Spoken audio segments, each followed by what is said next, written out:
muri mwana here wa the former and late president Robert Gabriel Mugabe? Uongo. Mwana ari mwana wemunin'ina, ari mwana wemukoma, kana kuti mwana wavo Nyakutumbura? Ndiri mwana wavo Nyakutumbura. Born 20 April 1977. Okay. Pachimoyo.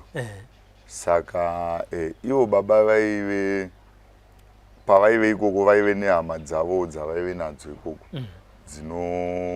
dzinoziva mafambiro azvakaita. Ini kungotiwo semunhu akazokura asina toti ini ndoti asina mubereki. Nenyaya yekuti baba vangu ina handina kumbogara navo, ndaigara naamai.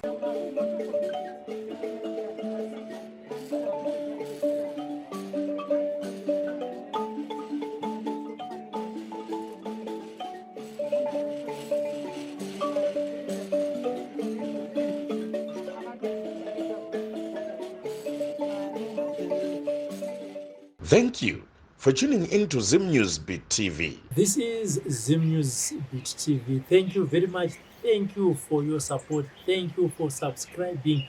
What you simply need to do is to click that subscribe button. We have group 1, 2, 3, and 4. If you join group 4, don't join group 1 or group 2 or group 3, because the same information that we post in one group is the same information that is posted in all those groups as well. Remember, we also have a Facebook page.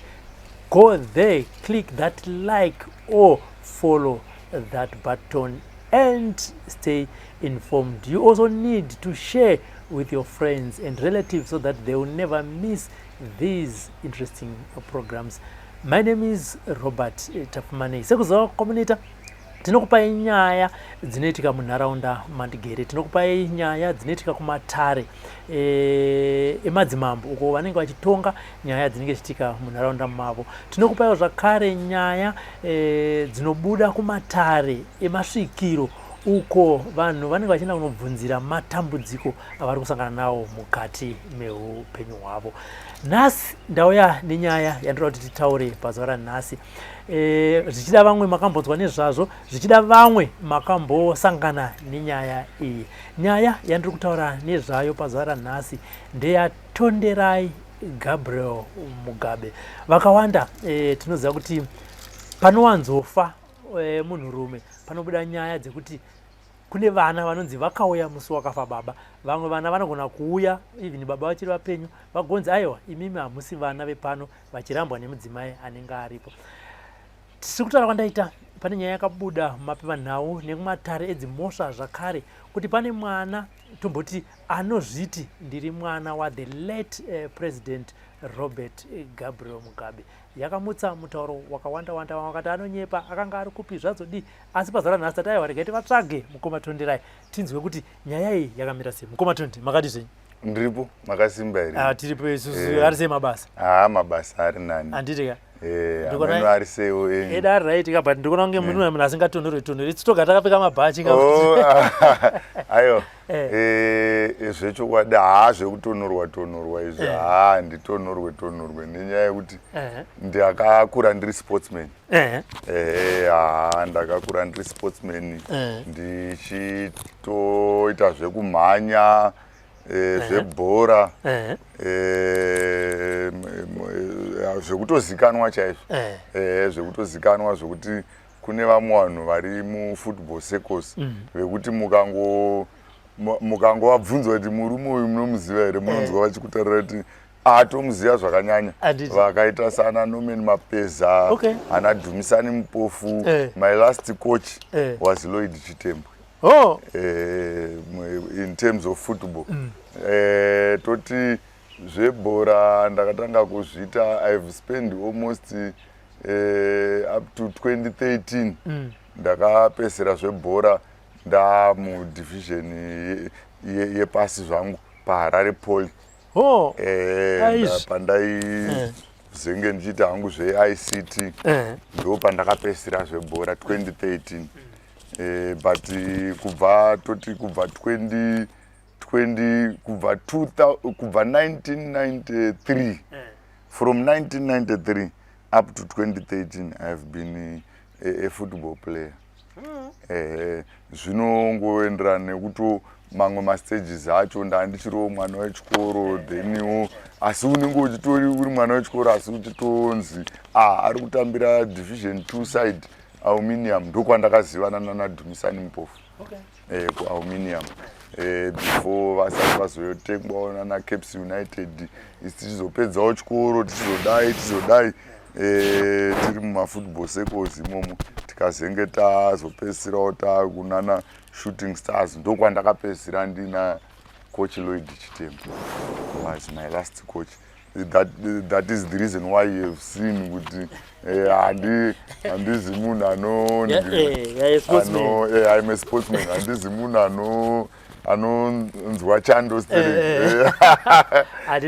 ndopariraiti mukoma 20 pandakubvunza mubvunzo 1 unoda answer inoti hongu kana kuti kwete yes kana kuti no tichipinda munyaya yedu yanhasi muri mwana here waThe former and late president Robert Gabriel Mugabe? Hongu. Mwana ari mwana wemunin'ina, ari mwana wemukoma kana kuti mwana wavo Nyakutumbura?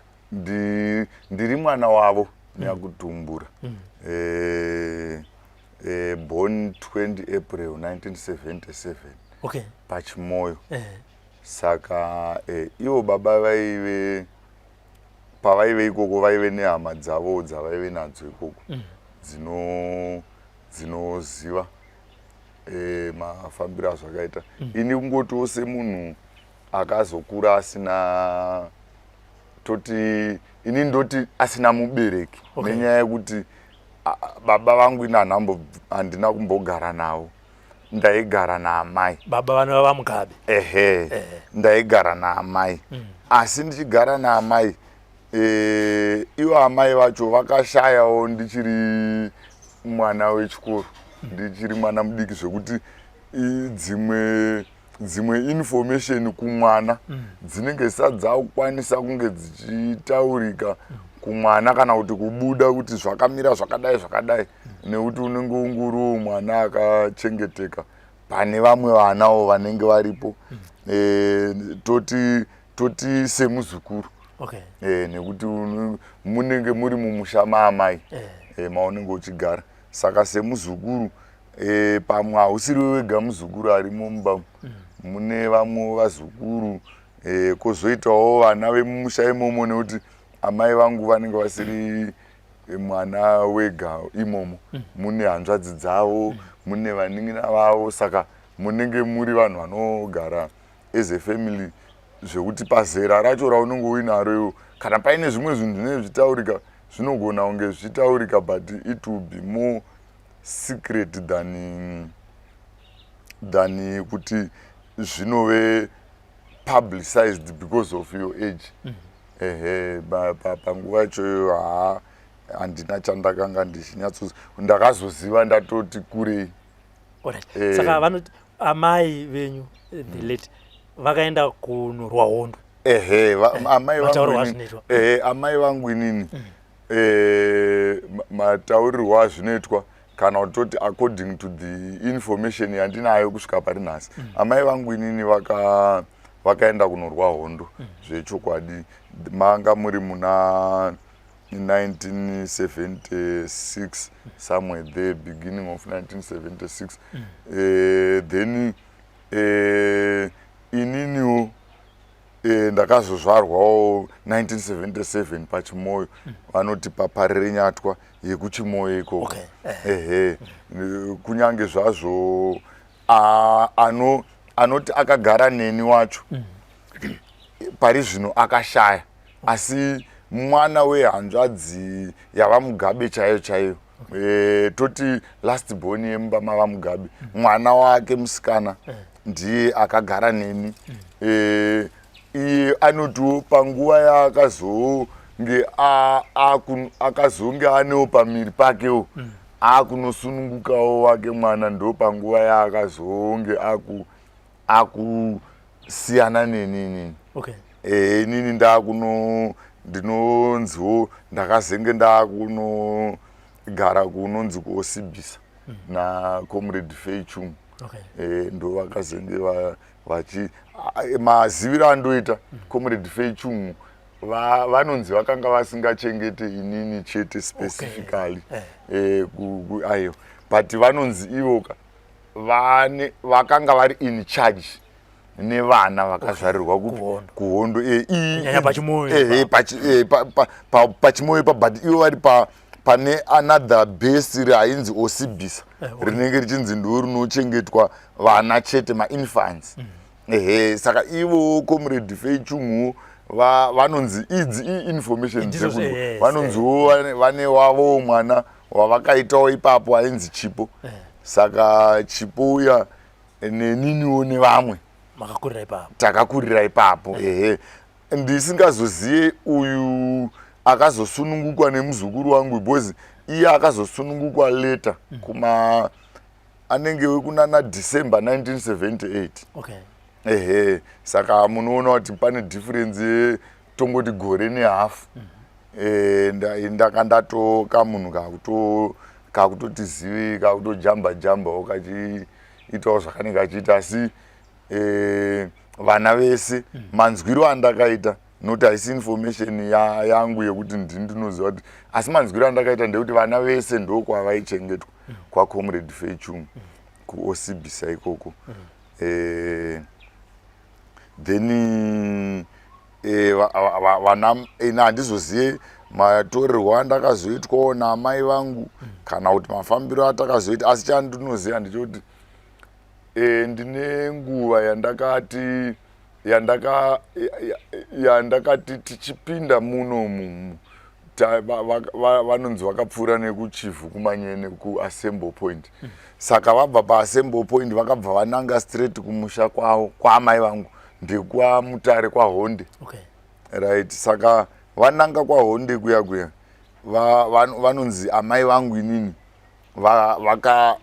vaka vasingade kuti ndizikanwe saka vakanditora vakanondiendesawo kuna tete vavo hanzvadzi yababa vavo vakanoti mwana uyu tete vaya vakanzi mwana uyu kana paine anobvunza munoti mwana ndewenyu saka tete vaya inini ndinongovati tete Jeni semataurirwo azvaingoitwawo kungonzi Tondera yakambonogara kwatete Jeni uko saka tete Jeni vaya pavakagara nenini vakazonoita zveya zvekuti inini munoona 1977 kusvika 1980 towards independence handitika pane period yekuti tongoti 2.5 years somewhere there handiti unenge wa munhu hautokwanisa kutaura saka ndinonzi manje ndakanga ndichitaura manje chiMoscan saka ndaibva ndatanga kuchemera pawo manje kuti ndoda pawo saka paya tete vaya kuti vachirambe vachiti mwana wangu uyu manje mwana uyu haasi kutaura chimanyika manje chavo cheche ari kutaura chiMoscan manje pakabva pavaremera ndo zvakakonzera kuti tete vaya vabva vataura nana baba vamai vangu kuti uyu munhu ndaite se ndatore mwana wake uyu mwana uyu ndadzokere kuna mai vake handikwanisi kuti ndakundikana saka ndokuzodzokera kwandakaita mumaoko amai vangu vachizonditoresawo mabirth certificate birth certificate rangu rarakadhindwa 1984 ndopandakazotoreswa remuzita maamai vangu ndo yanga yanyaya yekuti ndichiita zvekuenda kuchikoro saka ndakandiri muno muHarare ndichigara pano paGlenorap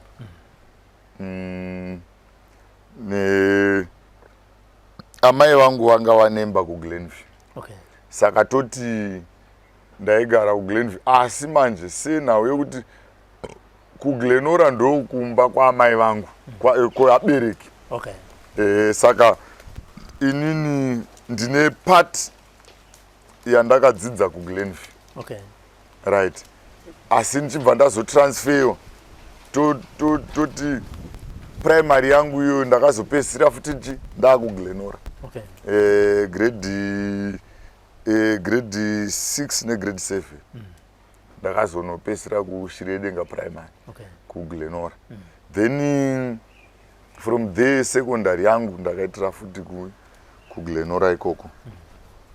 Yeah, asi amai vangu vakashaya ndandiri and it was a tender age zvayo, but vakashaya nda form 1. Okay. Saka ndakazosara hangu ndopesa zvana form 2, form 3, form 4. But myself immediately after ndapedza chikoro changu, that was 1996. Kunana 1997 ikoko ndandiri munhu wekuti in my blood ndakangogara ndiri totally politically motivated. Okay. Saka I had to join within the ranks the youth league ZANU-PF. From there I'm a very known person. Okay. Especially if you come to system yepa ZANU-PF headquarters, per province, also because I was at district level. Then until today I'm also still at the district level. I never rose up zvakanyanya politically. Okay. Maybe I may say because the dimension politics of today yakati siyane nedzekudhara, because dzekudhara dzainge if you are determined, you could rise up. But dzemazuano ndedzekuti if you have got money, you can rise up. Saka inini, since I was a person who had no parents, I had to keep myself. I cannot say I had no opportunity to rise, but myself, I had to keep myself at low levels at low political levels. Ndaingogara ndiri a district official. Okay. Yeah, that was my position from way back. If you go to Glenview 1, you search my records zangu na chairman Shinya, you will see that from way back 1997, I was in the youth league, yes, ZANU-PF at district level. Okay. Then kuzosvikawo ndaita main wing, but at one time ndati kurei ndakazenge nda muHarare Central. Okay.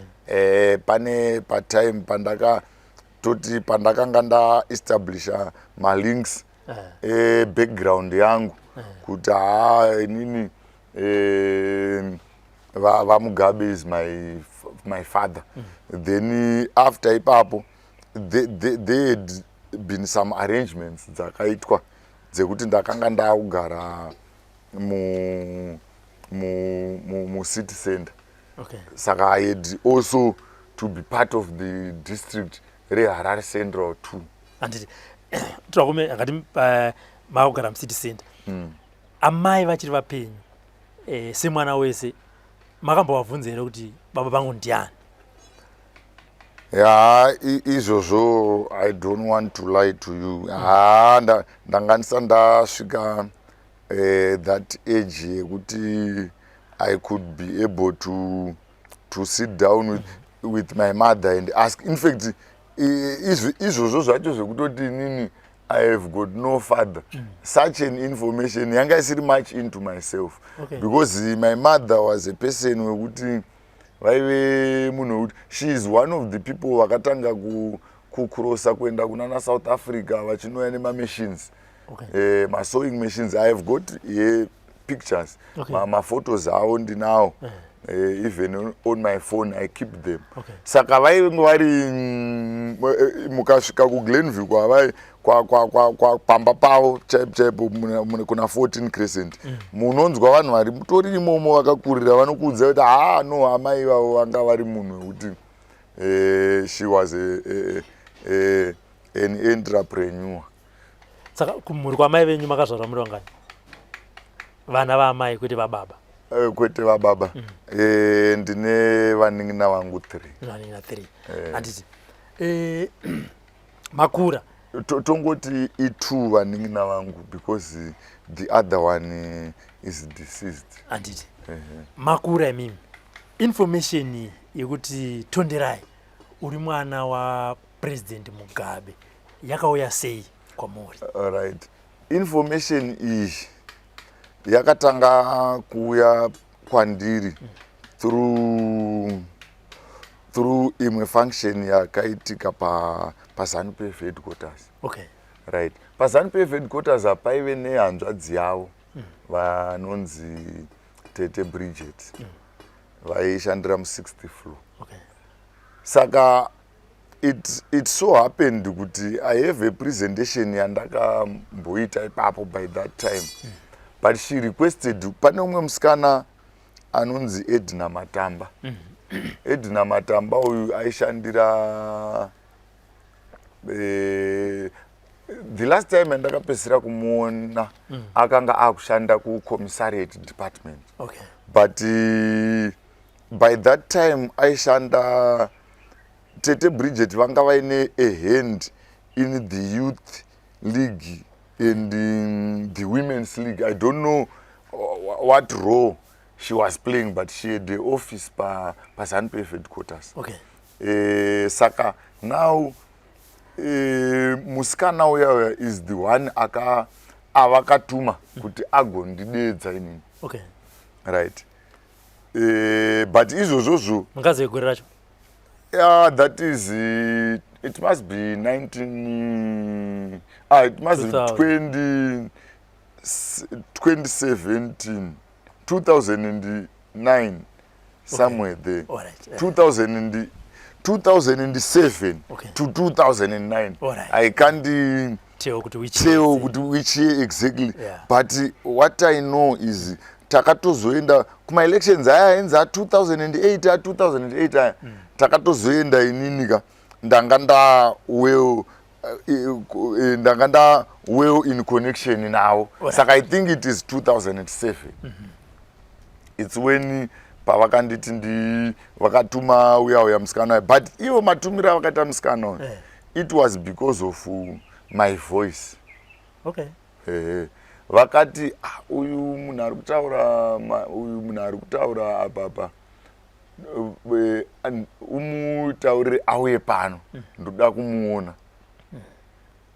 Saka ini musikana wayo akatongouya, I think ndanga ndiri mu3rd floor, I can't remember. But musikana wayo akatongouya akanditi iwewe ningirikini, have you ever met Tete Bridget? Ndikati handivazivi, and for sure ndandisingavazivi. In fact the family yavaMugabeka ndanga ndisingazivi vanhu veko, asi vandaiziva vainge vari popular, vainyanya kutaurwa nezvavo vanga vari munin'ina wacho vaDonato. Okay. na Tete Sabina vari 2 ivavo vanhu vekuti ininiwo ndaitongoziva kuti in his family kune vanhu vavo. Okay. But ava ndandisingavazivi. Then I had to meet ndo vakatanga kundibvunza kuti wewe uri mwana wani, ndichibva ndatanga kutsanangura kuti inini amai vangu vanonzi Yuda Maeka. Yudan Maeka. Amai vangu vanonzi Yuda Maeka. Zvikanzi Yuda Maeka, zvikanzi ndomuziya munhu iyeye. Ningirikini, can you vandadzorerwa padhoo randakapinda naro ndikanzi ndanomira padhoo apa nditete vaive vandanomira padho but ivo vane something zvavakanga vato pandakati amai vangu ndiYuda Maeka vane something zvavakanga vatoita catch up zvandandisingazivi nini ndopa vakati enda unomira padho apa vandaenda vandanomira padho pai vachibva vangotanga kuseka vachibva vanditi sumudza ruoko rwako bva ndasumudza ruoko rwekurudyi bva vanditi twasanudza maoko ako aibva ndatwasanudza maoko angu kudai ndobva vanditi pawanga wakamira apapo ndandakakutarisa musi woyo kana ndisiri mistaken unenge wanga uri musi wechina here kana kuti Friday because vakabva vanditi iwewe une mapicture ako here awakatorwa ndikati ehe ndinawo mapicture angu zvikanzi ndoda kuti uye nemapicture ako panapa pane zvandiri kuda kuti uone ipapo havana kudisclose zvakawanda nini vakangoti ndoda kuti uye nemapictures ako pano ndobva ndaenda kumba Monday yaya zveshuwa ndakatora mapicture ayaya bva ndamaenda nawo kwavari ivo vakauya pane picture yavakauya nayo yavakandipa but picture iyoyo it disappeared almost about 1 year ago maimanja because picture iyoyo ndaichengeta yanga ina baba vakamira neumwe wavainge vakamira naye but vari pange pane age that old time mapicture ema-black and white aya vakapfeka masutu avo avaipfeka paya but vachiratidza kuti havanga vachiri mukomana zveshuwa saka ndaona that picture iya vaingotora picture yangu oisapo tora pictures zveshuwa with the way yandainge ndakamira nayo pamapicture andaitorwa ari fuwa yaya waingoona kuti nemamiriro avainge vakangoita it's the same vainge vaimira vakaita kanei kakubhendera kuright so saka inini pavaingoisa picture iyi neiyi kai waingoona akangoita the same inino hamenoti ndaingotorwawo mupicture ndainge ndakamira ndakadaro saka then kuzotasa mafacial looks manje angu ndichiri mupfana neavoyo vachiri mupfana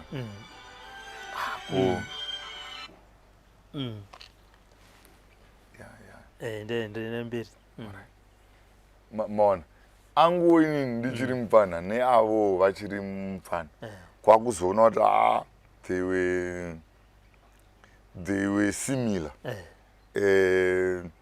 though inini hangu ndiri munhu mutsvuku ivo vari dark in complexion but ini utsvuku hwangu manje hunoya tiri kuti ina amai vangu vanga vari mutsvuku chaiano hutoti ukavaona unogona kutovaisa kuma colors hamutsvuku chai saka complexion yangu yakangoendawo in between munhu mutsvuku nemunhu mutema ndakangoita kadark complexion asi kari kalight complexion saka but masimilarities manje aioneka ipapo then tete vaivaya vabva vati uri kuziva here munhu uyu ndikati handisi kuziva ndobva vazonditi inini ndine mwana wangu akaenda kuhondo anonzi Lorenzia Lorenzia ndiye aitaura nenhau yenhoroondo yaYuda Maeka wangu achitaura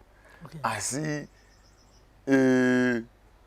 Yuda Maeka uyu ningirikini ainzi Comrade Paida Moyo zita ranga rakaudzwa nokuti ava tete ava havana kunge matsananguriro avo avakaita kwandiri vaiti havana kunge vakange variko kuhondoko kuMozambique havana kuendako akaendako ndiye mwana wavo musikana yeye saka ndiye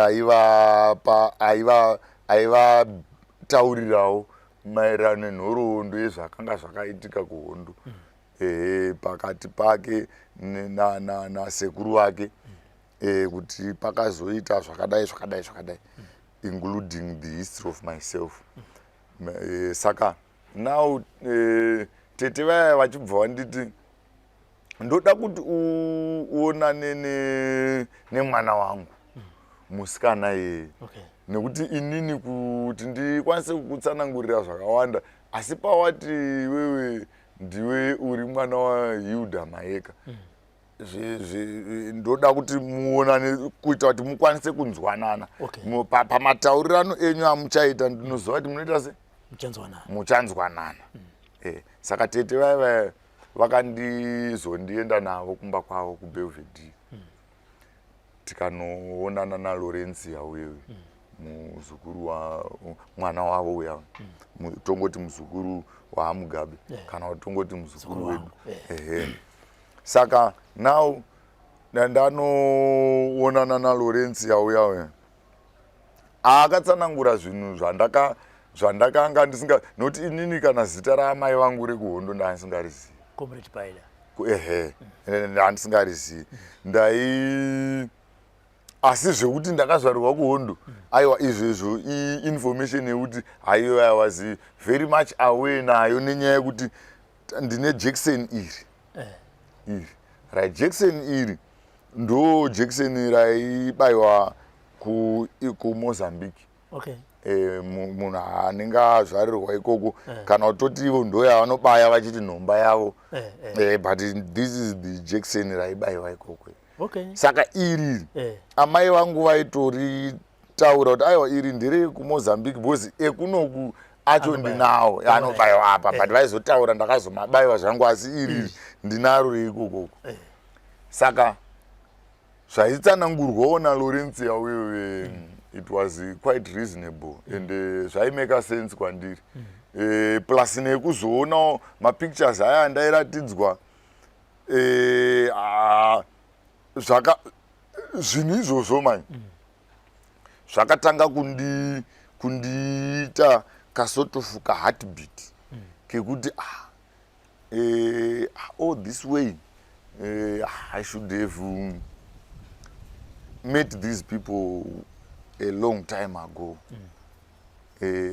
Kana kuti amai vangu dai vakamanager kumbosvika neni padhuze nevana it was going to be very good kwandiri but anyway semunhu wakafa inini I have got nothing to blame my mother and I also have got nothing to blame my father because my circumstances acho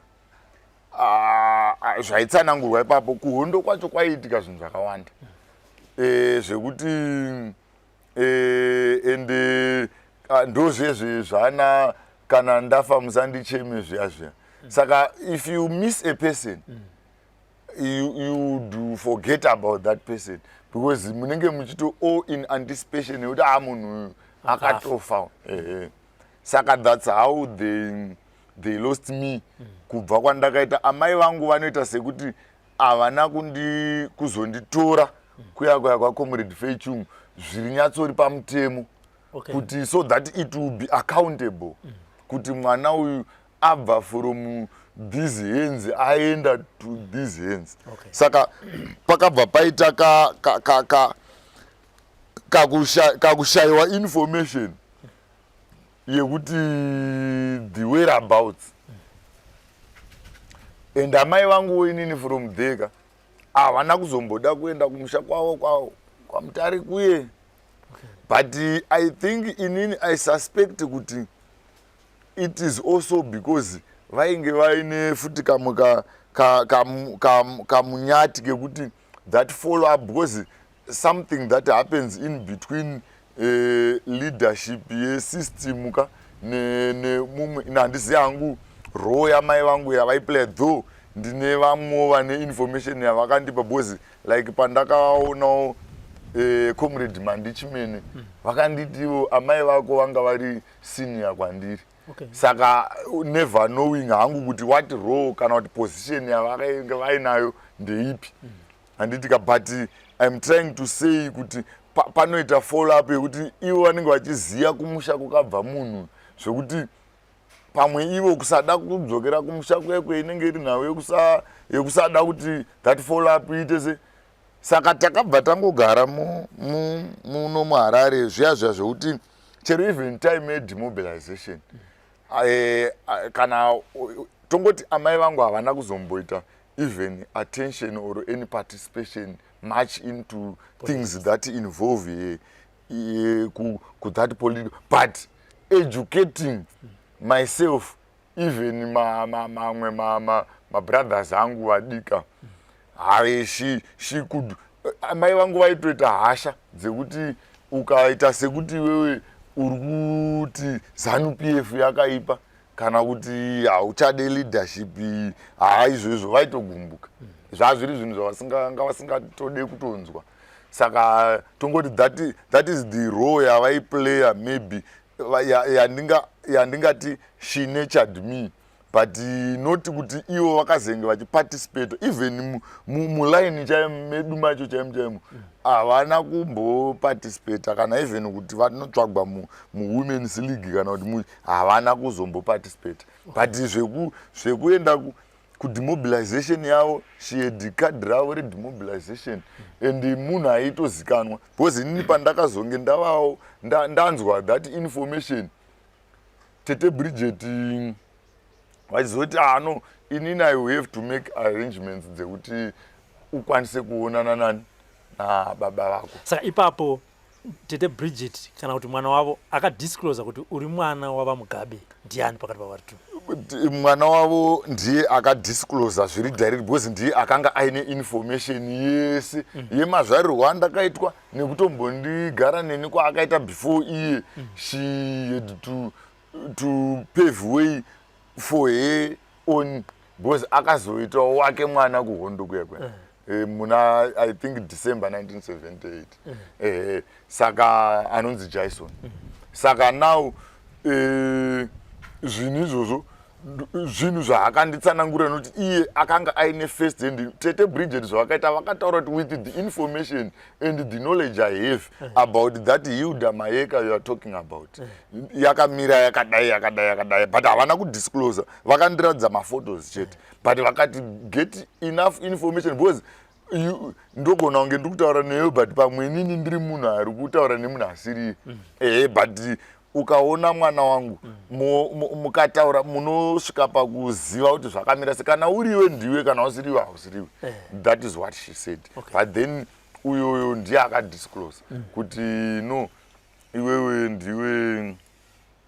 ndiwe born because iwe aindishedza kuti Gabriel. You were born uchinzi Gabriel. Then zvekuzoti tonderai, I think it's a name my mother had to give me because tonderai wangu inini ana wai tonderai right, that tonderai uye ana wai I ano it's a word rekuti remember but haasi kureva kuremember a single thing kana kuti a single event but tonderai wangu anotoreva to memorize zvinhu kana kuti vanhu. If there are some people that needs to be remembered ndo tonderai wangu ana wai kumberi kwacho. Saka I think it's a name yekuti amai vangu maybe vane challenges wo kana kuti whatever that she met zvakazoitwa kuti vanonditumidza kuti tonderai. Waudzwa kunzi tonderai aikuti Gabriel. Gabriel uri mwana wavaMugabe. Makazvinzwa sei? Makazvikamuchira sei? Panguva iyoyo ngatiti pamakanzi iwe ava vari kutungamirira nyika ndo baba vako sekuru wako. Izvozvo zvine ndo zvandambotaura zvezvekuti kwete panguva iyoyo chete but toti kwekanguva kakati rebei ndaiita maheartbeats ekuti ndogona kuti dzimwe nguva ndongotorohwa nehana ndiri pandinenge ndiri because especially pandakazonzi naTete Bridget inini I need to make my arrangements ekuti muonane nababa vako. Ndakaningirikeni ndakaenda navo Tete Bridget but ipapo kana zvandisina kupfeka juzi izvi ndichiti nini handitonhorwe ipapo ndakandine chando tisati ena unosangana navamugabe mapiwa mashoko aya nemuzukuru makaenda nawo kumba kuna nasekuru ana sekuru vangu manje ipapo you may forgive me but inini ndiri munhu wekuti ivo vanokwanisa dai kuri kuti varipo vanokwanisa kukutsanangurira character yangu inini I'm not a person who rush to disclose something before ndanyatsoita find out. Saka andina disclose anything to them. Until ndakazodisclose at a very later stage. Matosangana mudhara. Asi ndatosangana mudhara iyo ndakatozodisclose kuda pamaprograms epaTV. Sangatimire tozoenda pamakadisclose kuna nasekuru. Alright. Handi musi wamakasangana mudhara maenda natete Bridget makasangana kupi? Ku State House.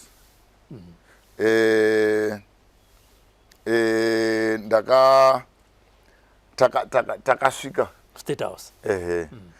Tete Bridget vakanga vakabuka. In fact mazuva acho ivo vaitogarako ku State House kweko. Saka vane mabhukiro avanenge vakaita kana kuti whichever way yavaicommunicate nehanzvadzi yavo. Then that is the only time yandakamita navo ivo pachavo. Ndaitombowe nefone number dzavo dzoti ndikasecha mumadiaries angu dzirimo number dzavo ivo baba vacho chaivo. But now kuonana kwandakaita navo munoona situation yako toti imimi muri mukoma wangu handiti you managed kana kuti muri hama yangu you managed to meet my father wandisina kukura navo muchitaura of some challenges kana kuti muchitaura of a child who was born in the liberation struggle. Masituation acho anoanticipatwa nemunhu achinzwa kuti mwana wako uye akazvarwa kuhondo yakazonge aizenge achinzi akafira kouya akazenge akazotorwa namai vacho uye amai vacho vakazoshaya ari form 2. You know, people they automatically take a sense yekuti munhu uyu handifungi kuti akamboenda kuchikoro. Bhozi ndichitanga kusvika padhuze navo vaitotarisira kuti I'm a person wekuti nhau dzangu inini ndichange ndichiti baba inini handina kuzomboita kana form 4 kana chii. But by that time manje ndakanosangana navo ndakanga ndiri I was a finance director pa Central African Correspondence College. Because inini though my studies angu ndakamitawo hangu some challenges dzekuti ndakazotadza kumapedza through nhau dzemari, but inini I did Bachelor of Accounting Science ne-University of South Africa. And I also did a diploma in accountants ne-inonzi SAI. Papoli ndakaita futi ICT. Saka zvinhu zvekuti but though zvepapoli zvazvo it was way after ndatoonana navo baba. Handi masvika imimi natete sasita wangu akagara makasiko introduceana sei dakuzoka conversation kao? Tete vakasvika vakagara neni vakati kuna baba tete vaiti Agushungo. Saka vakati Agushungo tauya. Saka ivo vanga vakateerera zvikanzi ndini ndine muenzi wenyu uyu asi ivo baba vakaratidza ningirikini vane shona yavaitaura kuti maererano nenhau yatakambotaura yakare paye here ndo tete pavakati tete Bridget ava vakanga vari munhu aiita zvinhu zvemumusha toti dare zvematare.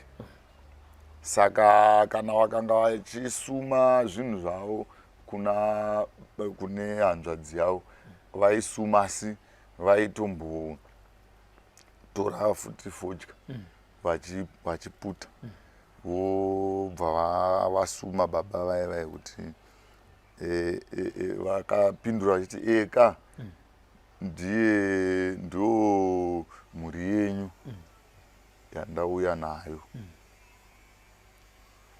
Ndokubva baba vakanditarisa vakachingamidzana neni. Machingamidziro avaiita havana kundibata ruoko zviya zvekudai zviya zvekudai so aiwa vakadai so vakadai so. Ndokubva vanditi yevo ikagushungu. Ndikati ndakasimba makasimba here baba. Ndo pavakati titaurika kuti nhau dzenyu dzakamira sei. Saka inini ndakaenda kunofunga kuti vari kuda kutaurirwa kuti inini like semubvunzo wamabvunza kuti the man who is claiming that he is saka ini ndakafunga kuti varida kunotsanangurirwa that claim iyoyo kuti of which that was not what he was asking. Right.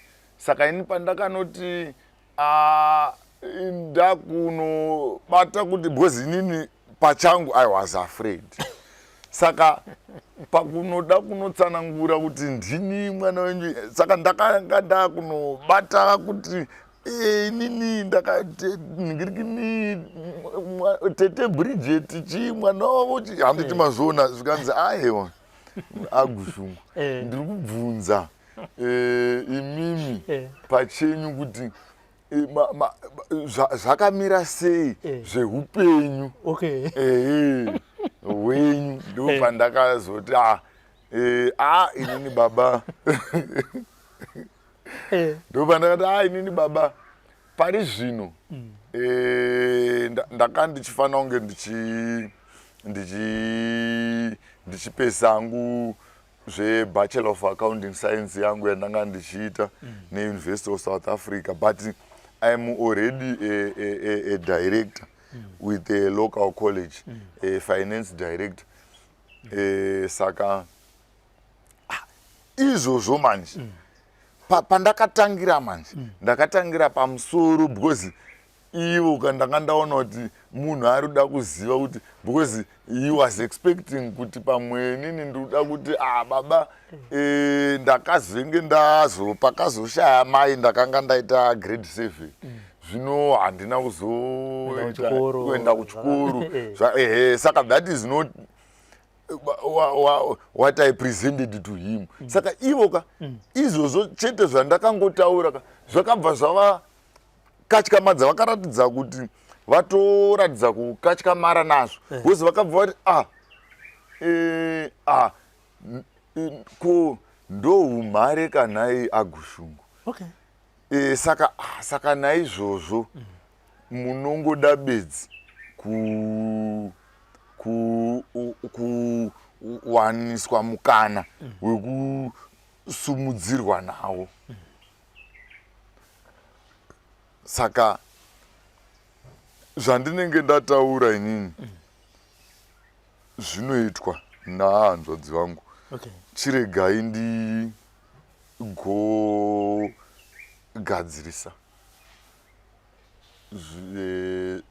zvinhu zvacho zvandiri kutaura. Zvimwe zvese izvi tichizoita se tichizenge tichikurukura, asi ndaita ini vakangoti ini mupfungwa dzangu ndaona sekuti zvinoda kuti muwane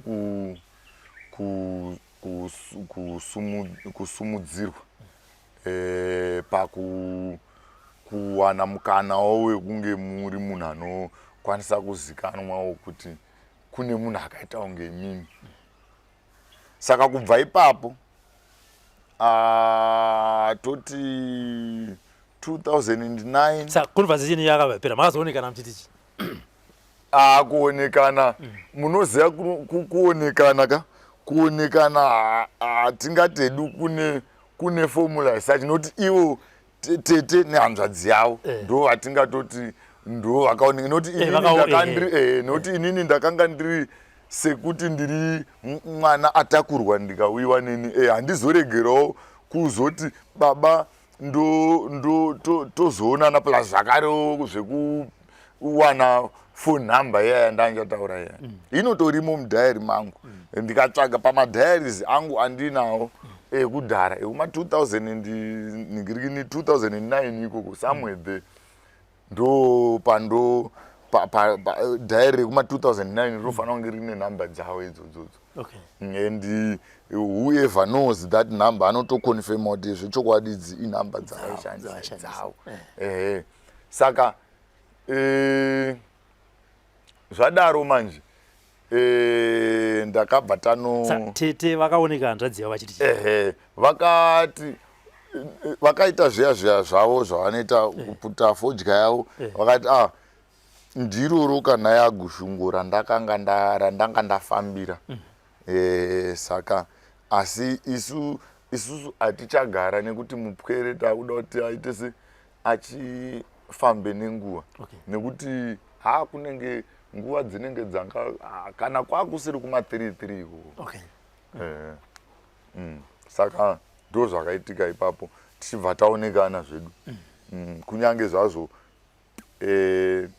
kwaive nevanenge variko vekuti ndakazopfuurawo natete madhezi wayo ndo madhezi ekuti zvima 1 liter zvemadhiringa ma 100% juice ndikapihwawo 100% juice changu chekufamba ndichimwa. I welcomed that because ndanga munoziva zvazvinoita zvinhu kana zvichiri kutanga ungowanika munyika zvetaipi unenge uchizeza kana kubuditsa mari yako kuti uzvitenge zvinhu zvakadaro. Saka ndo mabviro atakaita. Saka ivo mudhara ndo vakakupa phone number iyi kana kuti makaipiwa natete? Aiwa, ndaupiwa natete. Phone number idzi ndakadzipiwa navo ivo dzavaicommunicata natete vacho but havazi tete vakandipa phone number idzi. Saka vakakupa nhamba vachititonderai ndiri kukupa nhamba idzi kuti uzoita sei? Havana kutitonderai ndiri kukupa nhamba idzi, vakataura kuti agushungu nhamba ndeidzodzi, asi vakati zvinhu zvandiri kuda kuti zviitwe inini zvinoitwa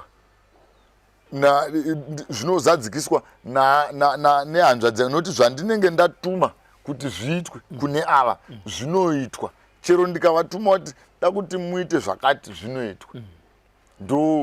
ndo zvokuti inini it was not necessary though zvayo nhamba yacho iyo vakandipa but kutaura chokwadi manzwiro andakaita iyo vachitsanangura neni zvazviri zvokuti vandipa kuti ndofanira kutogara ndakati ndikangopidiguka ndobva ndati ngiringiri ndikati ayo handiti mazona. Saka inini I had to keep that sezvandataura zvo kuti inini ndiri munhu wekuti handizi munhu wekuti zvangu ndinomhanya stereke ende ukaona pandinenge ndatotsika kuti apa ndakutsika ndichifamba ndakadaika panenge panenge paine zvinenge zvatoitika zvinenge zvandipa that confidence because inini ndiri munhu anongo akagara achingozvimiririra achingoita zvake zvaanenge achingoita. Makuparadzana natete vakati chii? Takuparadzana natete ndo vakati ngatigare tichionana. Saka kuparadzana nawo kwandakaita zveshuwo mukuonana nawo kwatakazenge takuita ndo pandakatangawo kuona vakomana vekuZBC vakunditsvaka, ZTV, ZBC radio. Ndakatombobuda pamaprograms ekuredio pane inonzi zvevechidiki yaiitwa naKillen Butu. Ndaibuda ndichitaura, then kuZTV kuZTV ndokwandai kazoita maprograms akati wandei because iwo baba maererano natetewo manje vachitsanangura kwandiri vakati baba vakati semunhu akaratidza kuti chikoro wakatoendawo hako though inini I don't claim kuti ndakadzidza because kana wakaita a bachelor's degree ukasaripedza it means kuti munyika munomu unotonzi hauna kudzidza. Saka I'm not claiming kuti ndakadzidza but I'm trying to say kuti by that time plus with the image yekuti nini I'm still studying, it means kuti I shall get through, ndichapedza handiti mazona. Saka by that time he was satisfied with my progress. Saka iwo tete vachitaurawo kuti as your father he is satisfied with your progress, but what he wants now is to make you familiarize and also meet with, because my platforms, in fact you have platforms dzekuti unokwanisa kuzikanwa kuti you are there. Dziri dzekwaMugabe dzemusangano zvadzaita manje maprograms aya inini zvaita kunge sort of kunge musangano kunge but zvaichita kunge futi because ndine ma-interviews andaiitwa paGood Morning Zimbabwe, mamwe acho ainanga ari direct zvine chekuita nematongerwo enyika because you find kuti kana kuti like pandakadedzwa pamwe it was about ICT, information communication technology, but pachinzi the e-learning concept is supported by President Robert Mugabe. We have invited the finance director of a local college. Handi muri kuzviona. Saka ainge ari ma-interviews anongo bata like imwe yacho yanga iri after pakabva Mugabe for a COMESA summit. Ndabva ndadedzwa futi kunoitwa ma-interviews about that COMESA summit yakaitwa iyoyo. Then imwe yacho yanga iri yekunzi ye-African Union, yekunzi ma-leaders emu-Africa munomu vakuchinja approach, vamwe vacho vakutengesa nyika dzedza vakarwira vachidzitora go back futi kuvarungu kunoti sort of kuita kunge vakuda kuti titwe recolonize something like that. Saka inini futi I had to be interviewed pama-interviews but haiwayo ekuZTV akawanda. Right, ngatichiendai manje kufamily kwenyu kwana sekuru. Mavonana mudhara makazoenda ere mukanaudza kuti ndabva kuState House ini vaMugabe vaya president ndo baba vangu kufamily kwaMoms. kwaMoms kufamily kwaMoms manje chakazoitika ndechekudai vekufamily kwaMai vane pastage pavakazoita zvekutobatwa negreen CIO department. Asi though the information iyaye haina kuenda kwavari neni manje. Inini zvandakaita manje tete Bridget vaya ndakaramba ndiri confined kwavari because munoziva ma-families ese they have got their own way of doing things. Saka inini I was confined kuna tete Bridget ivavo and pantori nezvimwe zvinhu besides kuti as a family even on political grounds and even on security grounds inini presence yangu inini yainzi it's supposed to be kept like that, it's supposed to be kept a secret because imwe problem ka yakaita kuti zvinyanye kudaro zvitore kuti it is because when I was introduced ku system ye security toti state security tinoiti Central Intelligence Office andidika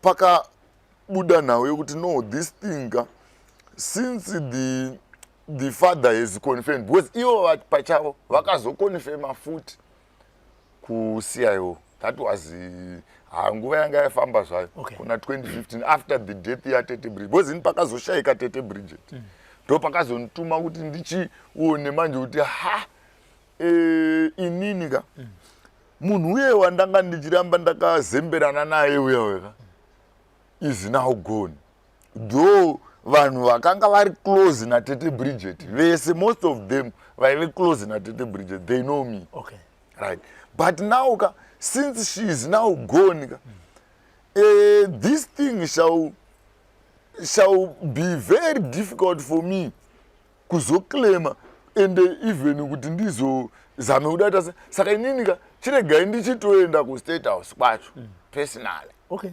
saka when I went to State House pane zvakaitika ndikabatwa zvikaita seisi then he had to confirm mama atidaenda ku State House una president kunovaona because indanda kunovaonera one time iyoyo yakashayika Tete Bridget I think baba vanenge vakatanga kuita futi ma stress nema trauma through now iyoyo futi ya Tete Bridget because Tete Bridget vakaita 3 years in coma if not 4 years I can't remember but kuparenya atwa ndainovaona inini kwainge kusingabvuminzwe vanhu vasiri hama kunovaona inini ndainge ndakato wacho akanga ine authority ikoko anga akaudzwa kuti aiwa uyu mwana wemunhu anofana kuvaona so ndaitosvika pachipatara paipai nditi dzo ndaishandisa hangu senemu yani yamai saka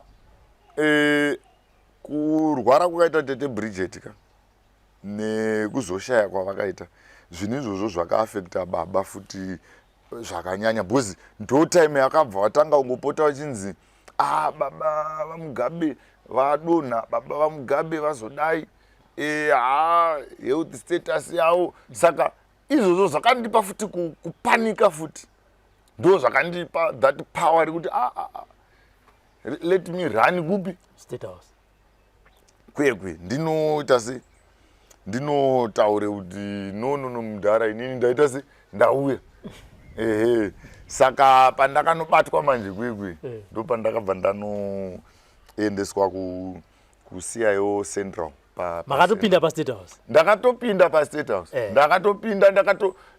pakatoitwa ma communications ndiripo ndakatomira pakatonzi torai munhu muende naye whilst we confirm na baba vacho ndo pandakatorova ndaendeswa ku CIO Central then iwo that's when he confirmed to the security department kuti iyeye musiyei mwana wangu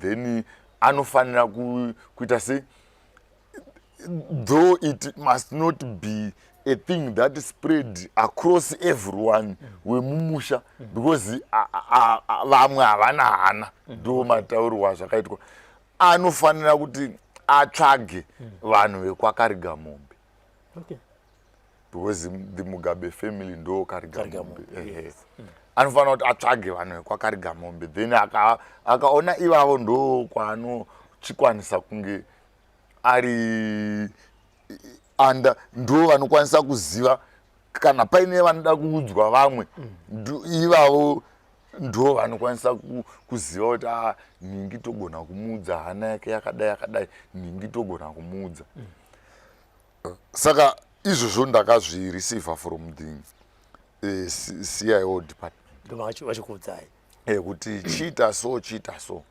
right then so that yakanzi because iwewe ka he has confirmed but ukaramba uchiita izvozvo manje zvekuti unoenda unotanga kuti baba chazvinoita manje because he is a leader right that position iyaya ndo inothreatena iwewe from making such advances. Right, because it ends up inenge yakunzi character assassination. Mazona, in terms of security yao. Saka, you need to go onotsvaga vanhu ivavo. And zveshuwo kana kuZANU-PF headquarters director vainge variko ve-administration tovati director general pari zvino because ndo office yatinoti ya secretary general vadzora vakataurawo futi almost the same because vakati ava vekwaMugabe ava ndevekwaKarigamombe, saka go and meet the Karigamombe family. Then zvinhu izvozvo zvoitwa ironed out from the family perspective. Saka ininiwo manje there manje ipapo pacho ndichipiwa that advice ndopandakanzi but iwewe manje tanzwisisa nyaya yako yekuti iwe wazofoswa kuenda uku because uri kunzwa some health scare dzababa wako dzekuti nhasi vadai nhasi havasi kunzwa zvakanaka chichi. Saka tazvinzwisisa but now iwewe uri kuti wakazvarirwa kuHondo, right, but iwewe hauna anything chinoprova kuti amai vako vacho vakanga vari kuHondo. Saka zvazvichaita ivava baba pachasvika nguva yekuti zvinhu izvozvozvo zvichazodiwa pekuti iwewe unenge uchiclaima kuti ndibaba vako wakazvarwa kuHondo, but then there is no proof yekuti wakazvarwa. Because Jackson rauri kutaura iri harizi riro rinoshanda kana taakutaura nezvekuti panoshanda proof yekuti okabvunzwa mudare kunzi what evidence is there chinoratidza kuti amai vako vakarwa Hondo. Unofanira kunge uine declaration, vanofanira kunge vakadeclare because ma-war veteran, a person who fought the liberation war is declared. Chero akafa ndokwandakawanira advice yekuti fambira declaration yaamai vako so that unowana kuti pakanzi chii chinoratidza kuti amai ava vakarwa Hondo,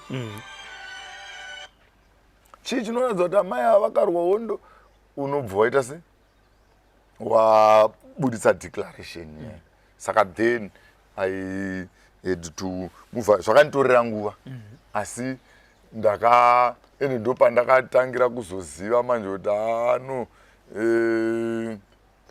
ndopandakatangira kuzoziva manje kuti ningi amai vangu zveshuwa zvaitaurwa nemwana watete Bridget uyaya kuti vainzi Comrade Paida Moyo, vanhu vakarwa Hondo naamai vangu they confirmed the same kuti mwana waComrade Paida Moyo chichi. So ma-affidavits kwaidiwa 6 ma-affidavits including raSabhuku kwavakabva kumusha kwavo vachienda nachief wacho. Saka toti 4 ma-war veterans plus Sabhuku plus chief. Saka ma-war veterans aya vanofanira kunge vari vanhu vakanga vainavo kuHondo. Saka then pama-affidavits paya manje vanhu vaya vaibva vastata because vaidizira. Saka asi pakutangisisa chaipo ndichida kutangisisa ndakatanga kutorifewa kuna Comrade Mandichimene because vainzi ndo munhu aifamba namai vako chai. Vandatoenda kuMakoni South constituency. Time iyo ndo time yakaita sort of kunge zvinhu zvangu zvabva zvatanga kudonha because as a finance director ndanga ndakugara ndakaenda manje kunotsvaga vanhu ende waisvika kwekwe tikutaura we are talking of Makoni South because vanhu vazhinji vakanga vaina mai vangu kuHondo, vakawanda vacho vanga vari weside rekuManicaland. Saka now kunovatsvaga kwekwe wosvika wobvunza Comrade Mandichimene nhasi avapo vane vatori kuHarare kana kuti vari kwakati vachatozobatika chitatu. Saka iwewo manje kuti uchiite zvinhu zvezveka then I had to ndakatofoswa kuti ndiresign. Ndakudzosera kumashure futi mchana because ndandine question ndabvunza kuti kunana sekuru because mazo shoko rakasvika sekuti mwana wemuzukuru wenyu mwana wemuchakabvu mwana waPresident Robert Mugabe matrakaenda nevanhu veintelligence. Havasi vanhu veintelligence vakaenda naro. takaenda pamwe chete handiti manzwa ndataura kuti ava vakangoti tsvaga vanhu vekwaKarigamombe ini ndakaenda manje kunotsvaga vekwaKarigamombe ndokwandakaona baba variko kunyange zvazvo inini at this moment I may not want to disclose names kana kuti because zvinhu zvinogona kugadzira ruvengo kuti nhingi nhai ndiye akanga saka but inini ndakaenda kune vanhu vekwaKarigamombe vanhu vekwaKarigamombe zveshuwa vakaitawo zvavanoita zvekuti vainquirewo kunzwa kuti is it true saka vakabva vazouya kunana sekuru vangu vakauya kunana sekuru vangu vakanotaurawo zvavakataura kuti isu mwana takamuona akauya zvakadai but we shall keep trying kunge tichicommunicata nani nababa vacho tinzwa kuti toita sei kunyanya apapa yanga iri nyaya yekuti toita sei kunyanya nezvenyaya yekumusha kwaamai manje kuti iyo ndeyawo yekuti mwana auya iyo it's not much of a problem but yekuti sinzi iyo amaiwo vakazenge vashaya plus panenge pasina zvimwe zvinhu pane zvikaranga zvinenge zvida kuitwa chete saka iwo ndo zvakati iyi situation inozoda kuti tinenge tichiita work hand in hand naivo baba vacho then tichiziva kuti toita sei saka ndoku ana sekuru they accepted kwaKarigamombe vacho vandakauya navo ende sekuru vangu vano chero kucommunicata navo vanoconfirma kuti zveshuwa ini vakauya vakatiudza nyaya yemwana wavo zvikadai saka but kuzoti maperero azvo ndeyekuti ivo baba vakazenge vakurwara pluso hamunoziva zvinhu zvacho but generally that's where it came from. Saka makazoita ma-affidavit for ID ma-affidavits aya ndakanyorerwa kune vamwe vakanga vari of senior positions asi vakanga vaina mai vangu zvototi inini vamwe vaitondidirecta kuti enda kuna comrade Mandichimene it's because ivo vanenge vari at ministerial positions saka they could not kuti ndundurudze kuti nyorai affidavit kana inini I could not feel comfortable kuti vanhu vane marenga akadaro vanyore pasi kunyora ma-affidavits ekuti but ivo vaindirefer manje kuti enda kuna nhingi saka zvakandibatsira because I don't want to lie to you, it was not easy to even until today vamwe vanhu vakafirwa nevabereki before vanonzi tsvagai vanhu 6 vanokunyorerai ma-affidavits ekuti mubereki iye adeclarewe it's not easy vazhinji vacho vakangoguma zvakadaro but inini kwandairefewa ndaitonosvikowana everyone tongoti was more enthusiastic about talking to me because vaibva vangoti ndiwe Gabriel comrade paida moyo like pandakaona comrade Mandichimene kumakoni South constituency of course I had to spend some days ndakatozospenda more than 2 weeks ndaona kuti kudzoka kuHarare hakuchadzokeka because ndikadzoka kuno pandodzokereko ndosvika futi ndinzi vandatoita zvekutoti nini let me use my money and find somewhere to stay so that I will catch up with her saka pandakavaona pacho manje comrade Mandichimene vakabva vatonzwa kufara nekundiona vakati no iwe amai vako iwo vanga vari zvavo in fact ivo vakatoti nini ndaive vairadza kuti vanga vari vairadza kuti vaitoshanda pamwe chete the same work sort of kuita kunge zvinoita secretary na deputy secretary because vakaradza kuti because vakati amai vako ndini ndaishanda nawo inini vakaita kuti ndini ndaishanda nawo then ningirikini asi ndakanga ndiri junior wavo saka ukaona munhu anenge achinzi is a resident minister achitaura kuti amai vako vanga vari ndandiri junior wavo timinzi kuti amai vangu dai vakaita continue with the politics vangadai vachitori someone anotozikanwa akanyanya pakutaura ipapapo amai comrade Mandichimene vachitaura nemi Gabriel vakaburitsawo here kuti uri mwana wapresident kana kuti vaingotaura zveukama hwavo?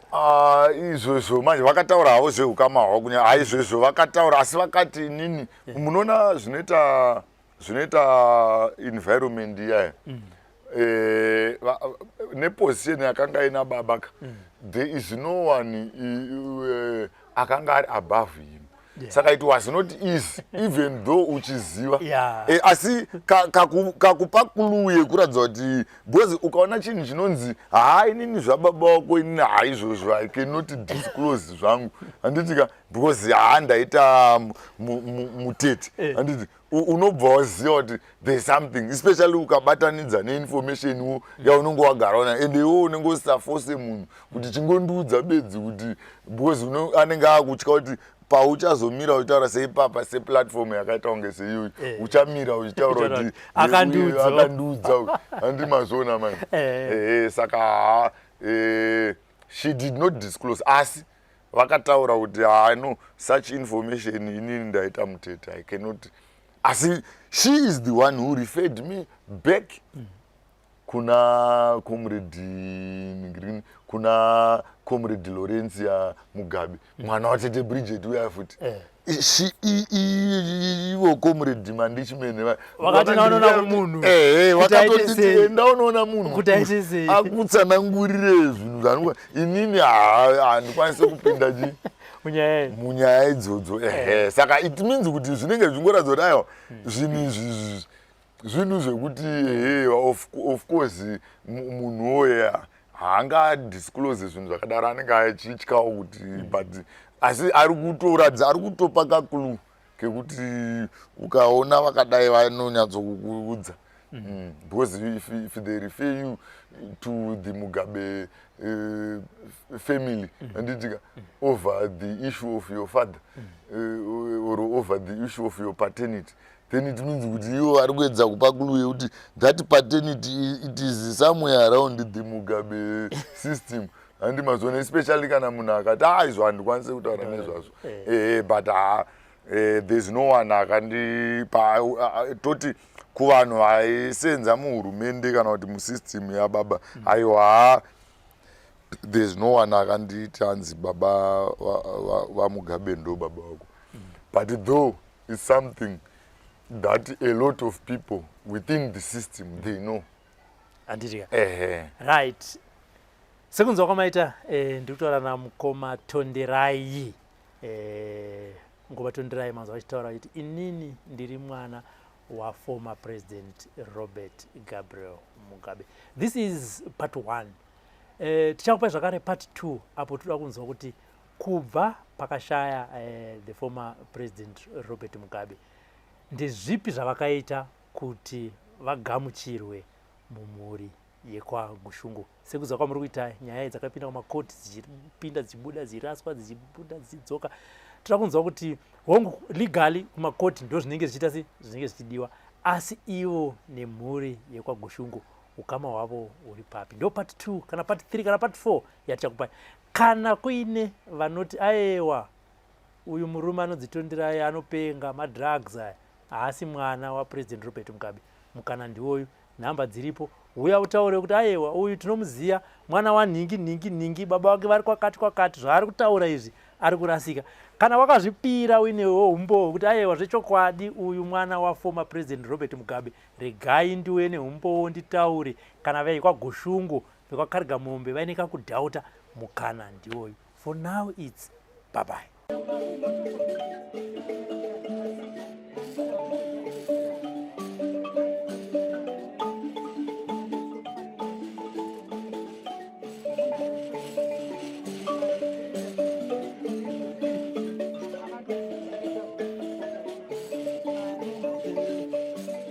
Thank you for tuning in to Zim Newsbeat TV.